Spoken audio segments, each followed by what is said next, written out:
မင်္ဂလာပါရှင်။ ARD TV Channel ရဲ့နောက်ဆုံးရသတင်းတွေကိုတင်ဆက်ပေးပါမယ်။ဒီကနေ့မှာတော့ရန်ကုန်မှာတရက်လျင်2နာရီတာအလဲကြာလဲစင်မီရရှိတော့ပြီး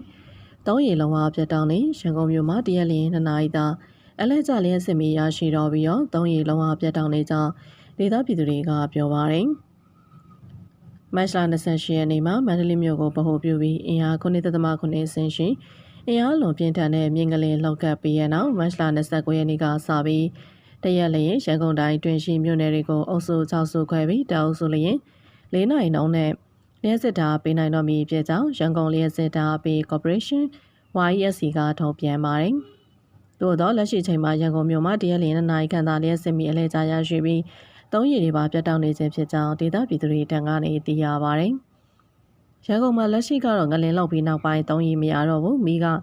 4နိုင်ဆိုတာလေ4နိုင်ပြည့်မရတော့ဘူး2နိုင်လောက်ပဲရပါတယ်။